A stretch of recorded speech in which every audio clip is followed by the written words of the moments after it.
الحمد لله وكفى وسلام على عباده الذين اصطفى أما بعد أعوذ بالله من الشيطان الرجيم بسم الله الرحمن الرحيم وتوبوا إلى الله جميعا أيها المؤمنون لعلكم تفلحون سبحان ربك رب العزة عما يصفون وسلام على المرسلين والحمد لله رب العالمين اللهم صل على سيدنا محمد وعلى آل سيدنا محمد وبارک وسلم۔ انسان جب بھی کوئی کام شریعت کے خلاف کرتا ہے اسے گناہ کہتے ہیں۔ اللہ رب العزت کے حکم کے خلاف کرنا یا نبی علیہ الصلوۃ والسلام کی سنت مبارکہ کے خلاف کرنا اس کو گناہ کہتے ہیں۔ ایسا کام انسان کے دل پر ظلمت آنے کا باعث ہوتا ہے۔ نیکی کرنے سے دل منور ہوتا ہے، گناہ کرنے سے دل سیاہ ہوتا ہے۔ اگر گناہوں پہ گناہ ہوتے رہیں تو یہ دل اتنا سیاہ ہو جاتا ہے کہ ظلمات بعضها فوق بعض، ظلمتوں کے اوپر ظلمتیں، اندھیروں پہ اندھیرا، دل بالکل سیاہ ہو جاتا ہے، سخت ہو جاتا ہے۔ چنانچہ گناہوں کے کچھ اثرات ہیں جن میں سے ایک اثر یہ کہ گناہ انسان کے دل کو پریشان رکھتا ہے۔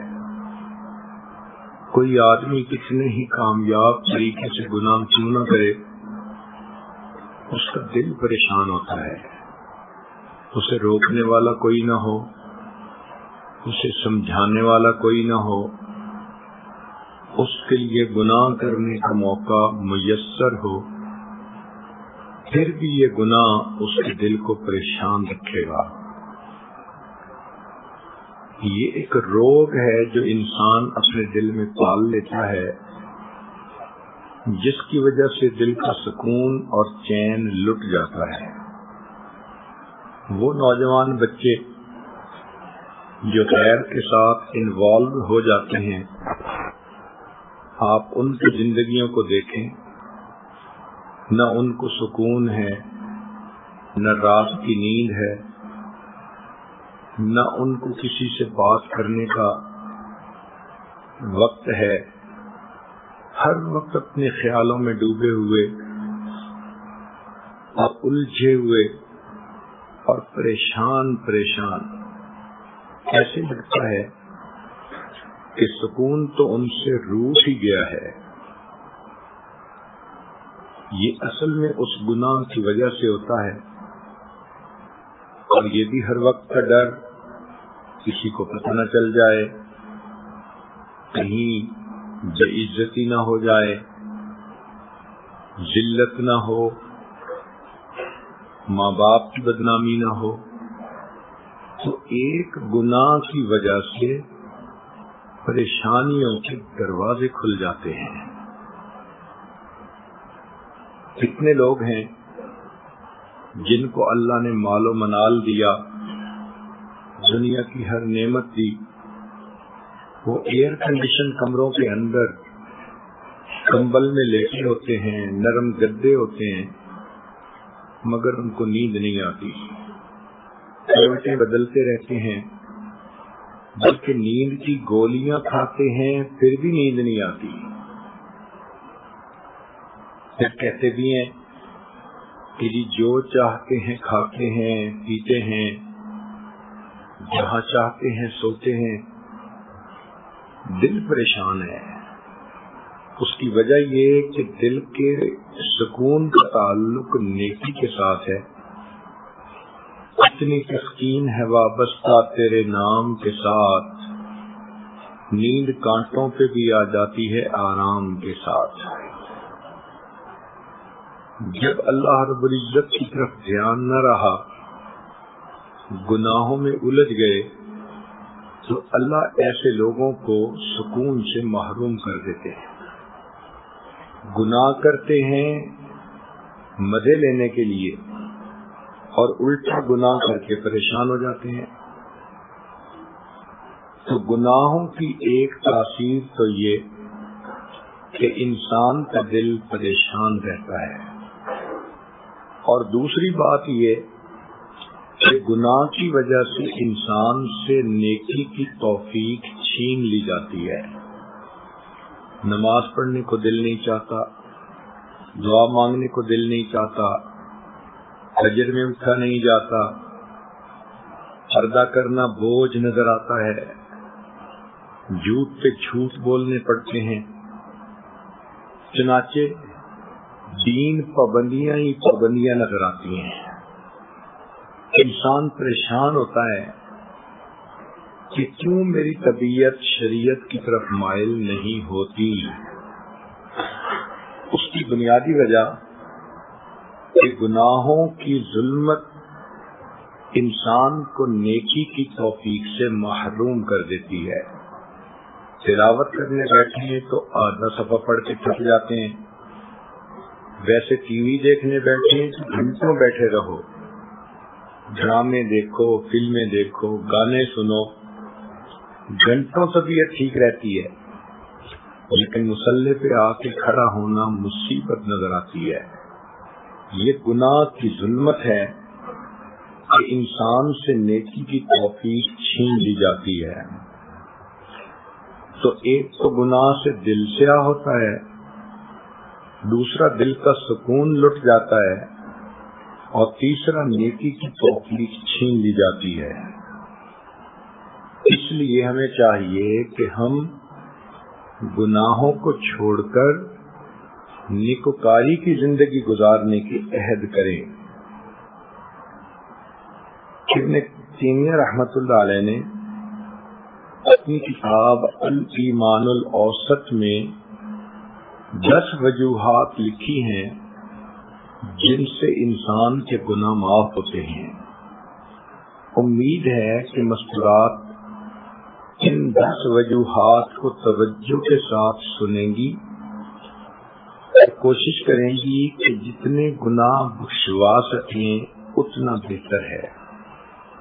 سب سے پہلی چیز جس سے گناہ معاف ہوتے ہیں اس کو کہتے ہیں توبہ۔ توبہ کا مطلب ہوتا ہے تنزیہ القلب عن الذنب، کہ دل کو گناہ سے انسان خالی کر لے، دل میں گناہ کی حسرت نہ رہے، دل میں گناہ کی چاہت نہ رہے، دل پاک ہو جائے۔ پہلے دل پاک ہوگا، پھر گناہوں سے انسان کا چھٹکارا ہوگا۔ عہد کرے کہ اللہ میں نے آئندہ گناہ نہیں کرنے۔ یہ توبہ ڈیلیٹ کمانڈ کی مانند ہے۔ جس طرح آپ کے سیل فون سے میسج آیا اور آپ نے ڈیلیٹ کر دیا تو وہ ایسے جیسے کہ تھا ہی نہیں۔ اسی طرح توبہ کر لینے سے انسان کے کیے ہوئے تمام گناہ ڈیلیٹ ہو جاتے ہیں، نامہ اعمال سے ہی ختم کر دیے جاتے ہیں۔ حدیث پاک میں نبی اسلام نے ارشاد فرمایا التائب من الذنب کمن لا ذنب لہ، کہ گناہ سے توبہ کرنے والا ایسے ہوتا ہے جیسے اس نے گناہ کیا ہی نہیں ہے۔ اور یہ توبہ ہر بندے کو کرنی چاہیے۔ کافر ہے تو کفر سے توبہ کرے، عام مسلمان ہے تو گناہ کبیرہ سے توبہ کرے۔ اگر کوئی کہے میں تو گناہ کبیرہ نہیں کرتا تو وہ غفلت سے توبہ کرے کہ وقت غفلت میں گزر جاتا ہے، اگر کوئی کہے کہ میں تو اللہ سے غافل بھی نہیں ہوتا، تو اس کو بھی چاہیے کہ وساوس نفسانی اور شیطانی سے توبہ کرے۔ نیک لوگوں کو بھی شیطانی نفسانی وساوس آتے رہتے ہیں، حتیٰ کہ دوران نماز بھی آ جاتے ہیں۔ اگر کوئی بندہ یہ دعویٰ کرے کہ میری جمعیت حضوری اتنی ہو گئی کہ مجھے نفسانی خواہشات شہوات بھی پریشان نہیں کرتی، تو اس کو چاہیے کہ اپنے اخلاص کی کمی پہ توبہ کرے۔ کوئی بندہ یہ دعویٰ نہیں کر سکتا کہ میں پورے اخلاص کے ساتھ عبادت کر رہا ہوں، جب اللہ کے پیارے حبیب صلی اللہ علیہ وسلم نے فرما دیا ما عبدنا کا حق عبادتک، اے اللہ ہم نے آپ کی عبادت نہیں کی جیسے کہ کرنی چاہیے تھی، تو دنیا کا کون انسان ہے جو یہ سوچے کہ میں نے تو عبادت کا حق ادا کر دیا۔ اس لیے اخلاص کی کمی پر تو سب کو توبہ کرنی چاہیے۔ معلوم ہوا کہ نیک ہو یا برا ہو، ہر بندے کو اپنے حال کے مناسب توبہ کرنی چاہیے۔ یہاں ایک سوال پیدا ہوتا ہے کہ بعض گناہ ایسے ہوتے ہیں کہ کوشش کے باوجود نہیں چھوٹتے۔ جو نوجوان انوالو ہوتے ہیں کہیں، وہ سوچتے ہیں جی کہ ہم تو اس کو چھوڑ ہی نہیں سکتے، تو بھائی ہمارے لیے چھوڑنا مشکل ہے، اللہ تعالیٰ کے لیے تو چھڑوا دینا آسان ہے۔ ہم اللہ تعالیٰ کی رحمت پہ امید رکھیں اور دعا مانگیں کہ اے پروردگار آپ ہمیں گناہ کی ذلت سے بچا لیجئے، آپ ہمیں طاعات کی عزت عطا فرما دیجئے۔ اور سچی بات تو یہ ہے کہ جب نقصان کا ڈر ہوتا ہے تو انسان آسانی کے ساتھ گناہوں کو چھوڑ دیتا ہے۔ مثال کے طور پر بچھو سے ڈر ہوتا ہے کاٹنے کا، کوئی بھی قریب نہیں جاتا۔ سانپ کا ڈر ہوتا ہے، کوئی بھی قریب نہیں جاتا۔ بجلی کا ڈر ہوتا ہے، کوئی بھی اس کو انگلی نہیں لگاتا۔ آگ سے ڈر ہوتا ہے، ہر بندہ دور رہتا ہے۔ تو جس طرح دیکھنے میں سانپ اتنا خوبصورت ہے مگر ہم نے کبھی بھی اس کو نہیں پکڑا، اس لیے کہ ہم سمجھتے ہیں کہ اگر سانپ نے ڈس لیا تو موت واقع ہو جائے گی۔ اسی طرح مومن کے دل میں یہ یقین آ جاتا ہے اگر میں نے کبیرہ کو کر لیا تو میری روحانی موت واقع ہو جائے گی۔ تو اس طرح انسان گناہوں کے تقاضے کو دبا سکتا ہے اور نیکی کی زندگی گزار سکتا ہے۔ دوسرا عمل جس سے کہ انسان کے گناہ معاف ہوتے ہیں اس کو کہتے ہیں الاستغفار، کہ انسان اپنے گناہوں پہ نادم ہو۔ جتنا استغفار کرے گا اتنا گناہ زیادہ بخشے جائیں گے۔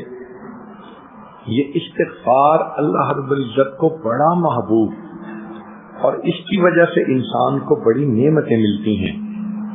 چنانچہ سیدنا حسن رضی اللہ تعالیٰ عنہ کے پاس ایک نوجوان آیا، کہنے لگا حضرت میں بڑا گناہگار ہوں، کوئی عمل بتا دیجئے۔ فرمایا استغفار کرو۔ ایک نوجوان آیا، حضرت عرصے سے بارش نہیں ہوئی، کوئی عمل بتا دیجئے۔ فرمایا استغفار کرو۔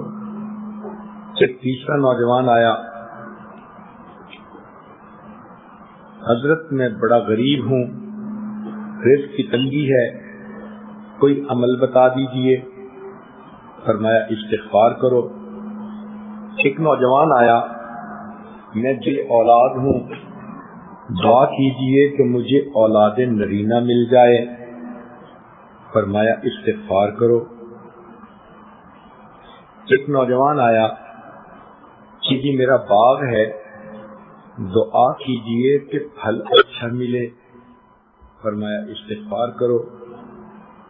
ایک آدمی آیا، دعا کیجئے کہ میرے گھر سے پانی کا کنواں نکل آئے، چشمہ نکل آئے۔ فرمایا استغفار کرو۔ سننے والا حیران کہ ہر بندے نے مختلف تقاضا سامنے رکھا، مگر حضرت نے عمل ایک ہی بتایا۔ تو پوچھا اس نے کہ حضرت یہ کیا کہ ہر کام کے جواب میں آپ نے استغفار ہی بتایا؟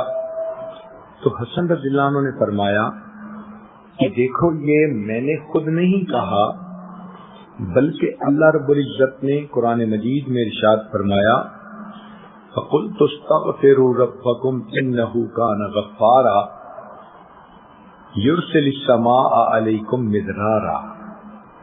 دیکھیے گناہ بھی معاف ہوتے ہیں، استغفار سے بارشیں بھی نازل ہوتی ہیں۔ وَيُمْدِدْكُمْ بِأَمْوَالٍ، اللہ مال کے ذریعے مدد کرتے ہیں تو غربت بھی ختم ہوتی ہے۔ وَبَنِينَ، اور اللہ تعالیٰ بیٹے بھی عطا کرتے ہیں تو بے اولاد لوگوں کو اللہ تعالیٰ استغفار کرنے کی وجہ سے اولاد نرینہ بھی عطا فرماتے ہیں۔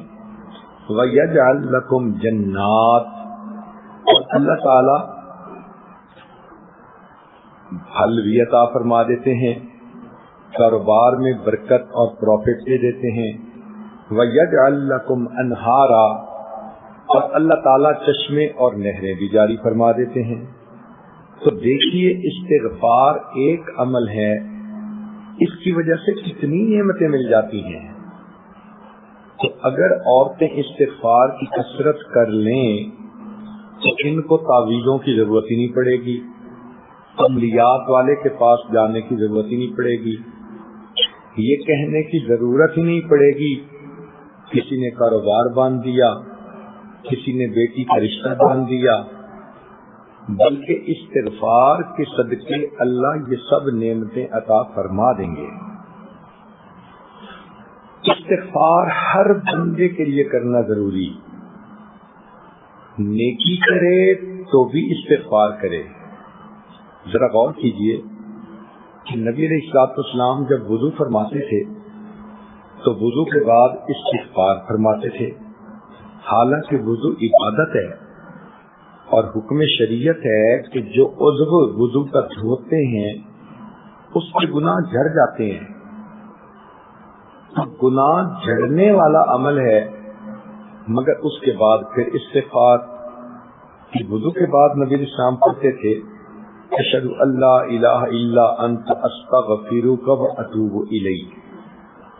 نماز کتنی عظیم عبادت ہے کہ جو آدمی پابندی سے نماز پڑھتا ہے اللہ تعالیٰ اس کے گناہ اس طرح مٹاتے ہیں جس طرح 5 مرتبہ غسل کرنے والے کے جسم سے میل مٹا دی جاتی ہے۔ لیکن نماز کے بعد بھی نبی علیہ السلام استغفار فرماتے تھے۔ حدیث پاک میں ہے کہ نبی علیہ السلام جب سلام پھیرتے تو فرماتے اللہ اکبر استغفر اللہ استغفر اللہ استغفر اللہ۔ اس کا معنی کیا ہوا کہ بندے نے تو عبادت کی پھر استغفار۔ تو علماء نے کہا کہ اس کا معنی یہ ہے کہ اے اللہ میں نے اپنی طرف سے تو عبادت کی مگر یہ اس معیار کی نہیں ہوئی جو آپ کی شان کے مطابق ہو، لہذا یہ عبادت اب جیسی بھی ہے اس کو رد نہ کیجیے، اللہ پلیز قبول کر لیجیے، پلیز قبول کر لیجیے، پلیز۔ تو 3 مرتبہ استغفار کا مطلب ہے کہ ہم اللہ رب العزت کے سامنے عاجزی کر رہے ہوتے ہیں کہ جیسی بھی عبادت ہے اس کو قبول فرما لیجیے۔ تہجد کے بعد استغفار، کانوا قلیلا من اللیل ما یہجعون وبالاسحار هم یستغفرون۔ تہجد کے وقت بھی اللہ والے استغفار کرتے ہیں۔ حج کتنی بڑی عبادت ہے کہ انسان اس طرح گناہوں سے پاک ہو جاتا ہے جیسے اس دن پاک تھا جب اس کی ماں نے اس کو جنا تھا، لیکن قرآن مجید میں فرمایا ثم افیضوا من حیث افاض الناس واستغفروا اللہ، کہ تم حج کے بعد بھی استغفار کرو۔ نبی علیہ الصلوۃ والسلام کی مبارک زندگی کتنی خوبصورت عبادت والی زندگی، پھولوں سے زیادہ پاکیزہ زندگی، مگر اللہ تعالیٰ اپنے حبیب صلی اللہ علیہ وسلم کو فرماتے ہیں فسبح بحمد ربک واستغفرہ، آپ بھی اللہ کی حمد کیجئے اور استغفار کیجئے۔